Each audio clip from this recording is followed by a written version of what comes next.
It's Thursday, December 6th. This is the news on PBCJ. I'm Simone Absalom.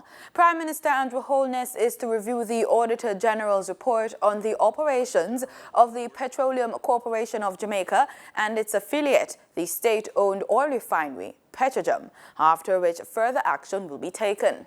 The Auditor General's department has revealed that within a 3-month span, Petrojam financed 2 surprise parties totaling $2.6 million for then Energy Minister Dr. Andrew Wheatley and former chairman of Petrojam, Percival Badu Singh.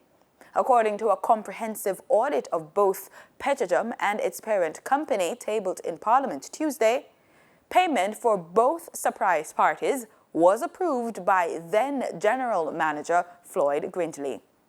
I have not had a chance to thoroughly review it. I have looked at it, I've seen some highlights. Firstly, let me thank the Auditor General. It appears from my preliminary review to be a very comprehensive and well done report.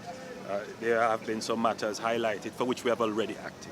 We have already addressed several of the governance issues. There are still more issues that she has raised, which I will obviously have to address. For example, what has caught my eye of great interest is the issue with the pricing. That is something that we will have to take a very serious look at.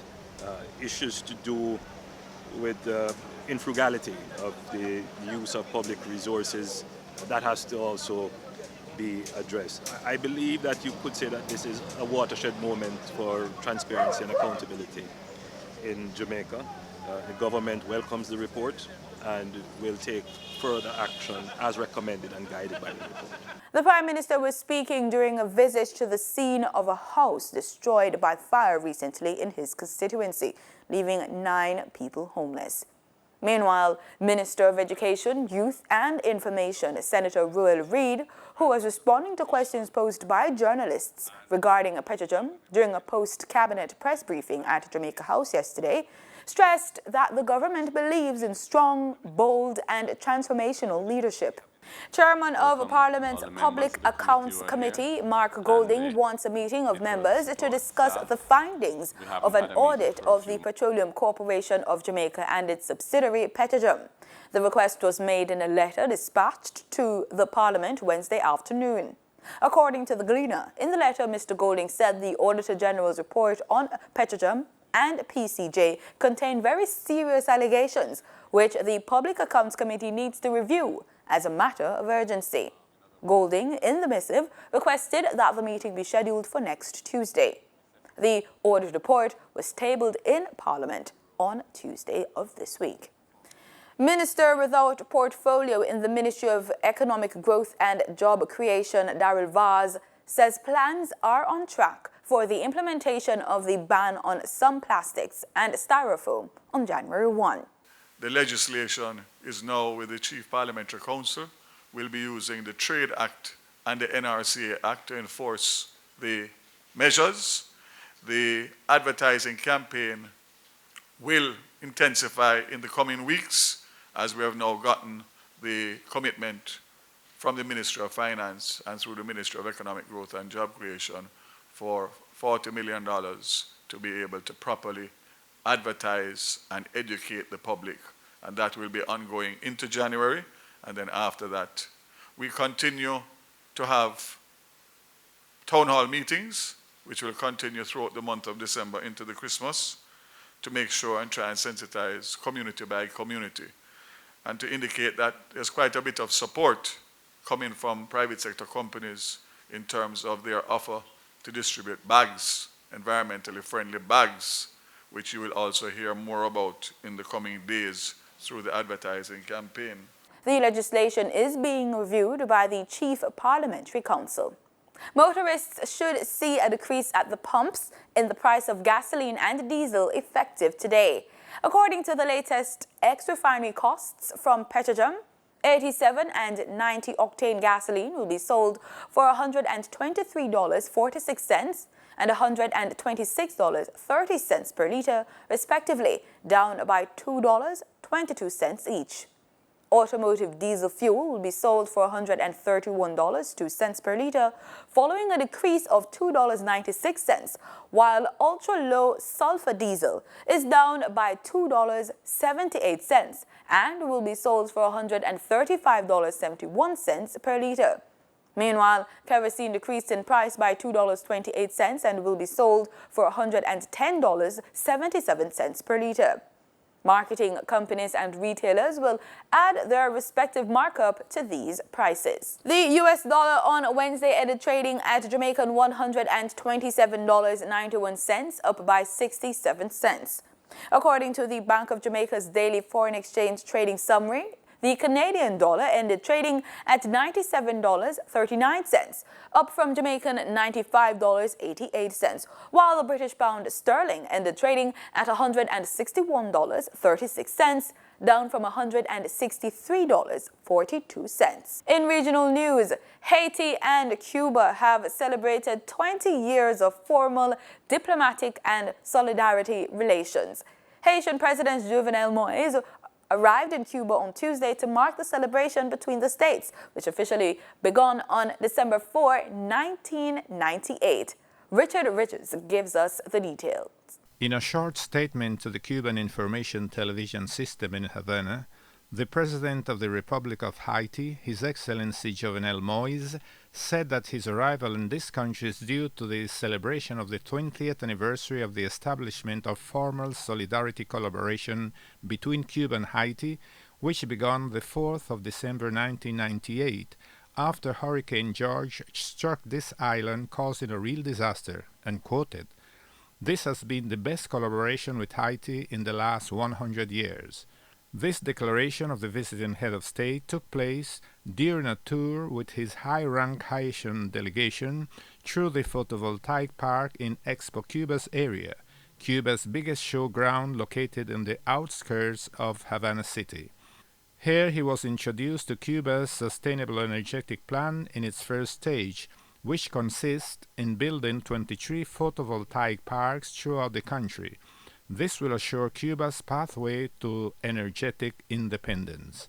By the year 2030, it is reportedly said that 24% of electricity in Cuba is supposed to be produced by renewable and sustainable forms of energy. This will spare the country from using 1,750,000 tons of fuel and also avoid it from stuffing up the atmosphere with some 6 million tons of carbon dioxide." On Monday last, the President of Cuba, Miguel Díaz-Canel Bermúdez, received his Haitian counterpart, His Excellency Jovenel Moïse, with whom he held a friendly conversation regarding cooperation, international issues, and other items of mutual interest. Jovenel Moïse, who made an official 2-day visit to Cuba at the beginning of the week, also paid tribute to Cuba's national hero José Martí at the Revolution Square in Havana. This is Richard Richards, direct from Cuba, Canal Caribe. Still in Cuba, on Tuesday night, it was announced that citizens will be offered full internet access for mobile phones beginning this week, becoming one of the latest nations to offer such service. Mayra Arevich, president of the Cuban state telecom monopoly, ETECSA, went on national television to say Cubans can begin contracting 3G service for the first time today. Until now, Cubans have had access only to state-run email accounts on their phones. The Cuban government has been building a 3G network in cities across the island, and some tourists, Cuban government officials, and foreign business people have had access to it for several years. The communist-governed island has one of the world's lowest rates of internet use, but that has been expanding rapidly since Presidents Barack Obama and Raul Castro declared detente in 2014. Expansion has not slowed with President Donald Trump's partial rollback of the relations. Still in regional news, the Caribbean Court of Justice, CCJ, this week said that it has had this year delivered the highest number of judgments in a calendar year since it began its operations back in 2005. The CCJ, which was established in 2001 to replace the London-based Privy Council, as the regional final court said that it has issued 34 judgments and reasons for decisions in 2018. According to the CCJ, throughout that period, the CCJ also heard 28 new matters in both its original and its appellate jurisdictions. It noted in a statement that this court term ends on December 17.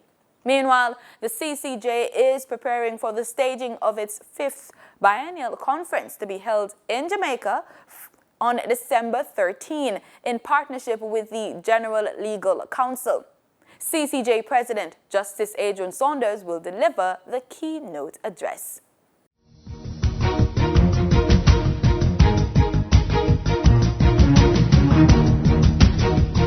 In sports, the Jamaica Football Federation yesterday confirmed a partnership with regional carrier Caribbean Airlines, and this will run over 3 years. According to the JFF General Secretary Dalton Wint, the deal is worth $300,000 and will cover all the teams, male and female. Wint says half of the sum involves the subsidizing of air travel costs for the teams, while the other half will be direct cash injection. Wint told the Jamaica Observer last evening, quote, "We are excited with this deal with Caribbean Airlines as the #1 carrier in the region, and this will certainly help our teams travel a little easier as air travel cost is a significant part of the JFF's budget, so we are happy with this relief," end quote. The JFF General Secretary explained that while Caribbean Airlines may not cover routes directly that the teams may wish to travel, there is the option of taking advantage of global co-share partners that may have a wider reach.